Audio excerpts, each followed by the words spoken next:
സുരേഷേ, ഒരു സംഭവം ഇല്ലല്ലോ ഇന്നും ഇന്നലെ ടി വിയിലെല്ലാം കത്തുന്നതാ മറ്റേ പരീക്ഷാ പേപ്പർ ചോർന്നത്. തന്നെ ടിവിയിലെ വാർത്ത മെയിൻ വാർത്ത തന്നെയാണുള്ളത്. ഇന്ന് 2 ദിവസമായിട്ട് അത് തന്നെയാ മെയിൻ ആയിട്ട്.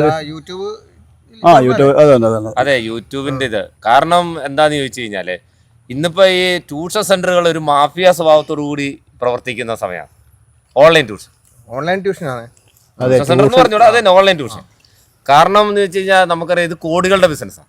അല്ല, പിന്നെ ചോദ്യപേപ്പർ ചോർന്നതിനെ പറ്റി പോലീസ് അന്വേഷണം, ക്രൈംബ്രാഞ്ച് അന്വേഷണം വരുന്ന ആ സമയത്ത് അവർ പറയുന്നത് പിന്നെ 2019 മുതൽ 2023 വരെ 4 വർഷം ഉള്ള പിന്നെ പരീക്ഷയുടെ പാറ്റേൺ നോക്കിയിട്ട് ഞങ്ങൾ ചോദ്യപേപ്പർ റെഡിയാക്കിയെന്നാണ് പറയുന്നത് ഇവർ ഈ പിന്നെ ടീം പറയുന്നത്.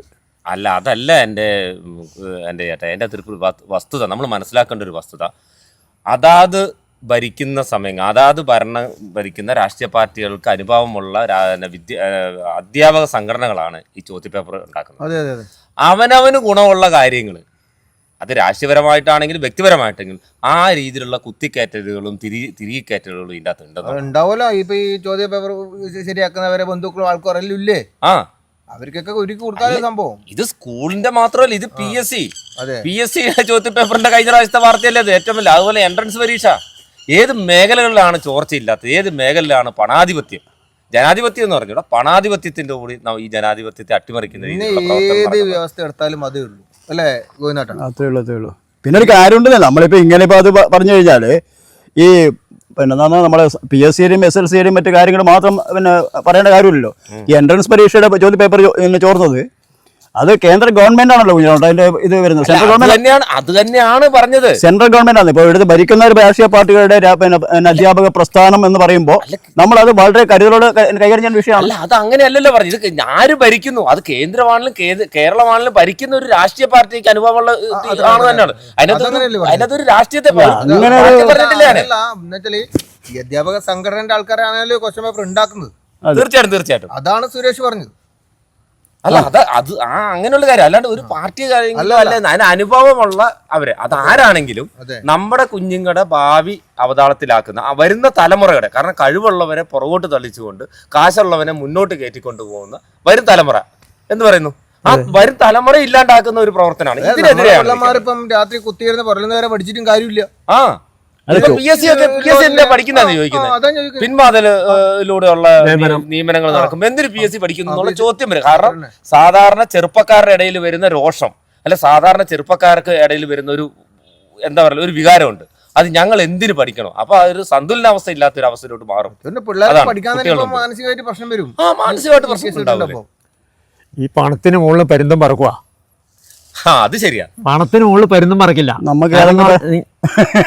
ഇപ്പൊ ഞാൻ ചോദിക്കട്ടെ, ഇപ്പം ഇത് നോക്കാം, നമുക്ക് ഇപ്പൊ കലാമത്സരം നടക്കുന്നുണ്ട്.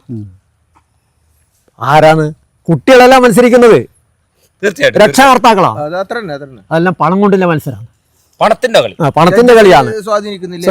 ഇതിന്റെ പിന്നെ സമ്മാനം കിട്ടേണ്ട, 1ാം സ്ഥാനം കിട്ടേണ്ട കുട്ടിക്ക് ഇല്ല സംഭവം. അർഹതയുള്ളവൻ പുറകോട്ട് പോകുമ്പോൾ അവിടെയാണ് നമ്മുടെ ഞാൻ പറഞ്ഞില്ലേ നമ്മുടെ സന്തുലനാവസ്ഥ. കാരണം ചെറുപ്പക്കാര് കഴിവുള്ളവർ പുറകോട്ട് പോകുമ്പോൾ അവിടെ ഒരു രോഷമുണ്ട്. ഞാൻ എന്തിനു പഠിക്കുന്നു, അത് നമ്മുടെ രാജ്യത്തിന്റെ സമ്പത്താണ്. ആ വരും തലമുറ നമ്മുടെ സമ്പത്തിന്റെ നഷ്ടമാണ്, രാജ്യത്തിന്റെ നഷ്ടമാണ്.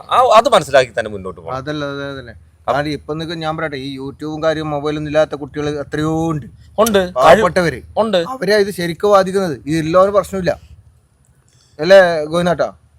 സംഭവം ശരി തന്നെ. പക്ഷെ എനിക്കത് മനസ്സിലാവാത്തത് ഈ പിന്നെ പഠിക്കുന്ന ആൾക്കാർ, ബുദ്ധിയുള്ള അല്ലെങ്കിൽ പഠിക്കുന്ന ആൾക്കാർ പിന്നെ അവർ പുറകോട്ട് പോകുന്നില്ല ഒരിക്കലും. അവർക്ക് പരീക്ഷാ പേപ്പറിലെ ചോദ്യങ്ങൾക്ക് പിന്നെ കണ്ടെത്തി ഉത്തരം എഴുതാൻ അവർക്ക് കഴിയുമല്ലോ. അർഹത ഇല്ലാത്തവര് ഈ പരീക്ഷയിൽ ജയിക്കുന്നത് മാത്രം അതിന്റെ ദോഷം. അത് തന്നെയാ പറഞ്ഞത്. അർഹതയുള്ളവൻ കഷ്ടപ്പെട്ട് പഠിച്ചവന് ഈ മൊത്തം ഈ ചോദ്യ പേപ്പർ നോക്കിയിട്ട് കോപ്പി അടിച്ചിട്ട് 1ാം സ്ഥാനത്ത് വരുമ്പോ അർഹതയുള്ളവരാണെങ്കിൽ ആ ഒരു അവസ്ഥ എത്ര ശതമാനം പിള്ളേരും അവൻ 100ാം സ്ഥാനത്ത് എത്തേണ്ടവൻ 1000 സ്ഥാനത്ത് എത്തേണ്ടവൻ 1ാം സ്ഥാനത്ത് എത്തും. ഓനം പഠിക്കണം. ഇവൻ ചോദ്യം അല്ലടാ, ചോദ്യ പേപ്പറിൽ കൊടുക്കുന്നുള്ളൂ, ഉത്തരം കണ്ടെത്തേണ്ട ഇവൻ തന്നെയല്ലേ. തലേ ദിവസം ചോദ്യ പേപ്പർ കൊടുക്കും. അത് അങ്ങനത്തെ മുട്ടായിട്ട് പറയല്ലേ എന്റെ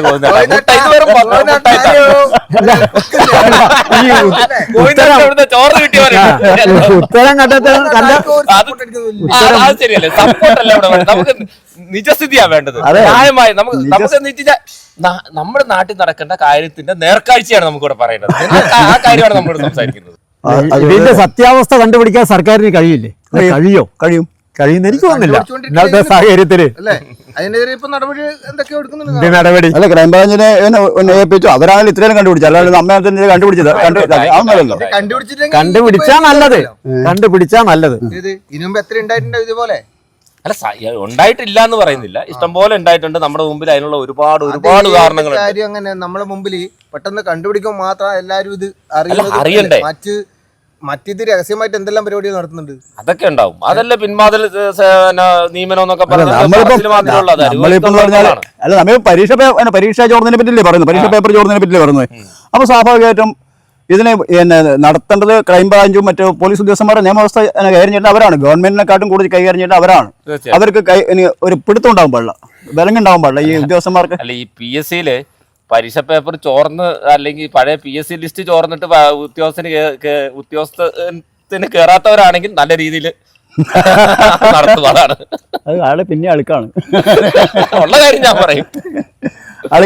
അല്ല, ഈ പരീക്ഷ പേപ്പർ ചോർന്ന് പറഞ്ഞേ പിന്നെ പോലീസ് സ്റ്റേഷൻ ആക്രമിക്കുക അല്ലെങ്കിൽ ഇത് അതിനോടൊന്നും നമുക്ക് യോജിക്കാൻ വേണ്ടി കഴിയില്ല.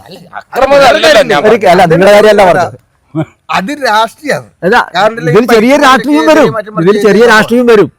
ഇപ്പൊ ഇന്നലെ രാഷ്ട്രീയമായിട്ട് ഒരു സംഘടനയുടെ വക ഇന്നലെ അത് ഇത് വേറെ ചേർന്ന് കഴിഞ്ഞാൽ വേറൊരു സംഘടനയുടെ വക. അത് ഒരു ഏതെങ്കിലും ഒരു പാർട്ടിക്കാർ എന്തെങ്കിലും പ്രശ്നത്തിൽ വീഴുന്ന സമയത്ത് മറ്റോ കയറി അറ്റാക്ക് ചെയ്യും. അത് അത് ജനശ്രദ്ധ ഉണ്ടാവുന്ന ഒരു കാരണം.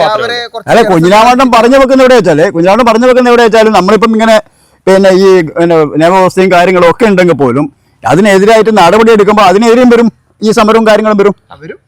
ഇങ്ങനെയൊക്കെ പോയാലേ എന്താ അയ്യപ്പാ നമ്മുടെ കുട്ടികളെ ഭാവി എന്തായിരിക്കും?